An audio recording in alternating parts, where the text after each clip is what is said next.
Okay, okay. Now, also, why I do want to ask you this because I've heard this from several different perspectives. Why do you utilize male seeds rather than feminized seeds?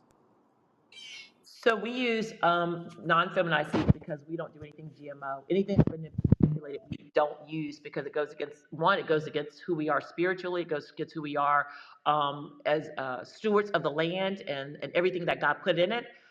So we go from the original genetics, and from that you have to have the males in order to produce seeds. So all what happens is, let's just say we have 1,000 plants. Well, in that thousand, we might end up with 100 male plants, but because we inspect our plants daily and a couple times a day, anytime we see a male pop up, because they all look the same until they get to a certain level of development, and then those male, I call them testicles, pop out on them, and then we have to immediately remove them from the room, so they don't cross contaminate our females. So we have to remove those males out, and then we only grow out the females that we then clone to make our flower, that to make our clones that we flower from. So the males will not help us in any way. Well, they help us, but they only help us in reproducing our genetics and to expand our inventory of products that we offer through plants.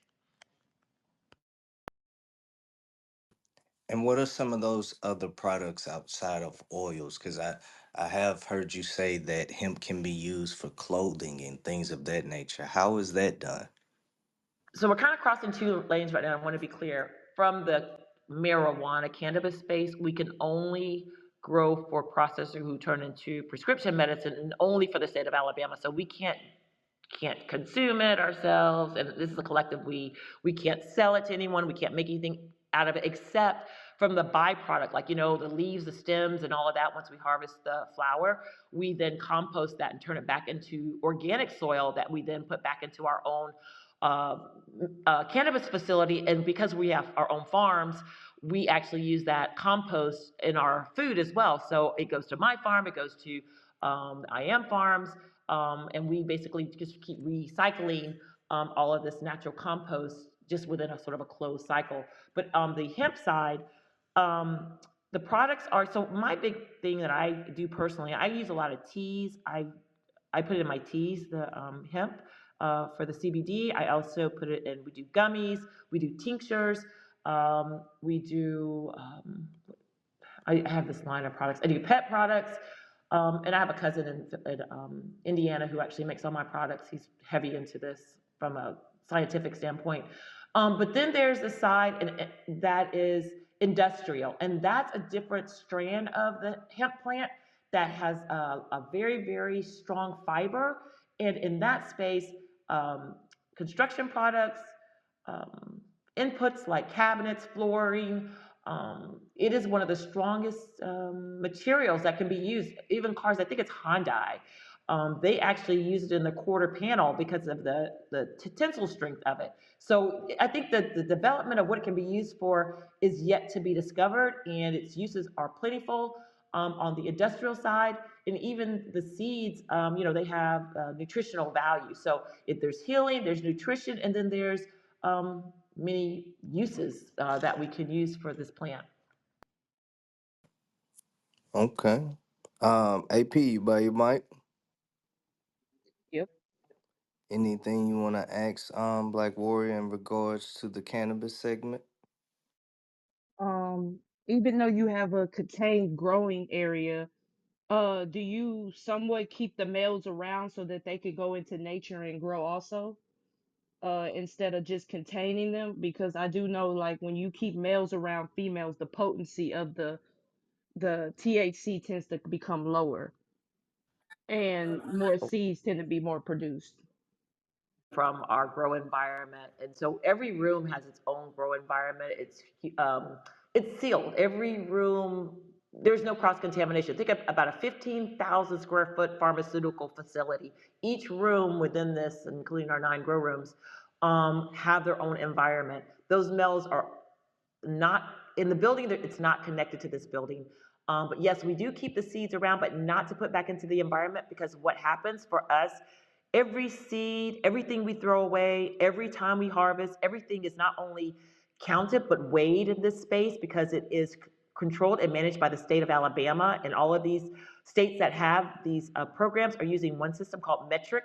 It's it's a national system where when we acquire seeds, we have to log how many seeds of what strain and all of that. Then when we plant the seed to grow, it goes into like a batch, and then that batch is kept until they can become 8 inches, and then when they become 8 inches, they become viable. It's almost like a life cycle. When they become viable, then they get what is like their own individual social security number, and that tag stays with that plant from the time it goes into um, uh, veg stage, or I'm sorry, goes into I can't remember the stage. I'm sorry. Um, Cultivation, I think call it cultivation. The cultivation stage where it kind of gets roots and grows to be 8 inches. Then it grows up and then it flowers out. But all the way along the way, and then we trim off the flower and then we compost the rest. Every stage along the way, we have to weigh it and we have to account for it in the system. And in our facility, we don't do anything physically until we put it in the system, because the best way to lose a license and to be fined and to go to jail is to do things and not report it. This is highly, it's ridiculously regulated. And it's, the money that is made off of this isn't just happenstance. Well, it is, because there are two things, but I won't get into that. But there is a lot of regulation. There are a lot of costs associated with it. Um, and that's why we don't do anything other than keep it within this closed system and sell it to the state of Alabama. Anything else is disposed of. We have to account for all of that. So like in the state of Texas, medical marijuana for us is counted as a certain amount of THC that's encompassed in it, right? Is that the same regulation that's over there? You have to encompass a certain amount, but it can't go past this amount. And even with the hemp gets regulated by the amount of THC. Yes, it's federally regulated for hemp. You can't have more than 0.3% of THC in hemp products. So when I grow hemp every year, it gets tested before I can harvest it. If it goes over that 0.3%, then I have to destroy it. I have to burn it, compost it, make it unrecognizable. That is required by the state of Alabama. That is a nationwide law. In the cannabis space, it is state regulated. In the state of Alabama, I believe, and don't quote me, I think it's like 27% is the THC level. I think in Kentucky it's 32%. So we have about 11 different strands, and each strand has its own optimal THC level. So we grow varying strands of THC because remember, we grow for babies, for children, for seniors, for different conditions. And so the level of THC needed to formulate this medicine is varied. So we can't just grow all 27% THC because, it's a formula that's being used to produce the medicine. So you're absolutely right. And every state kind of has its own guidelines, but they're all going to be very similar. Thank you. Great question. Does anyone else have any other questions about the cannabis and hemp side of the industry? Just want to make sure we keep the conversation in perspective. Um, what I do want to ask is what made you come up with the slogan of it's best to own the lane that we're in rather than working in it? It goes to, oh my God, it goes to it's Scatterman, what he mentioned about being in the trucking industry. There's so many industries out here that we are dominating in terms of representation, but we don't understand the vertical of that industry. We are not necessarily the ones who are getting contracts, nor are we the ones who are, I think it's called, or managing those boards that, we transport things across the country. We don't own those companies. Many of us haven't scaled to have our own trucking enterprises. And therefore, we're leaving a lot of money on the table. We are basically working for others. The goal is we need to be not only dominating by owning and having share in the things we do, but we also need to make sure that we're diversifying that. Not only now am I in agriculture to farm, I'm also looking at grocery stores. And I can't do all this myself. So that means I'm going to have to take some of my resources and invest in someone else's enterprise, someone else's vision, someone else's dream. And that's how we own. I mean, think about it. 429 folks who are going to make money by just having invested and sit and wait quarterly for their return. We are responsible and have a fiduciary responsibility to make sure that we report our financials when we pay our. We grow profitably, so we are efficient in how we grow. We are very frugal in how we spend. We make sure the money goes to the bottom line. We have to pay our taxes to the federal government and the state. And then we return the profits to all the investors who invested in us to make this profitable. So now these 400 and some people can take this dividend they get quarterly and they can invest it in their dreams, even if it's just, and I'm going to tell you, when I tell you there were teachers who went into their retirement and pulled out $50,000, $100,000 and said they weren't getting the kind of returns with who they were with and they put it with us, we have an obligation to make sure that we give them the return that they so rightly have earned and deserve, because they're thinking about the legacy of their grandchildren, their great grandchildren, and put it in their own enterprises and trust and building out their legacy for their children and their heirs. That's what we're talking about as a people. If we're not talking about that when we talk about running business, we're leaving a lot on the table and we're not in the right mindset from my perspective. This is my perspective, and there are many, so I'm not saying I'm the only.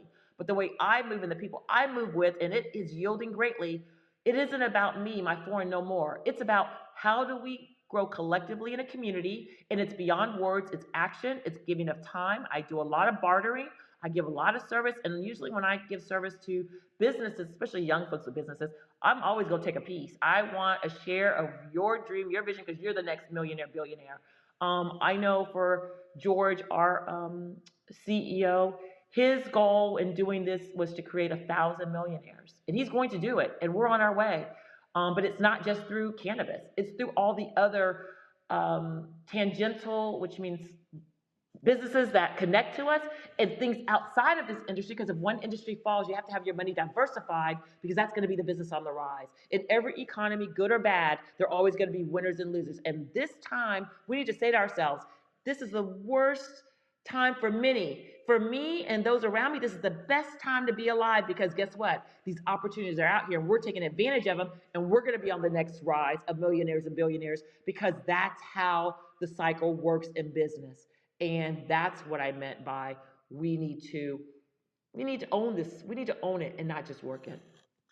And owning means being a steward of it, because we don't own anything. God owns everything, but He allows us to manage and control when we do it divinely.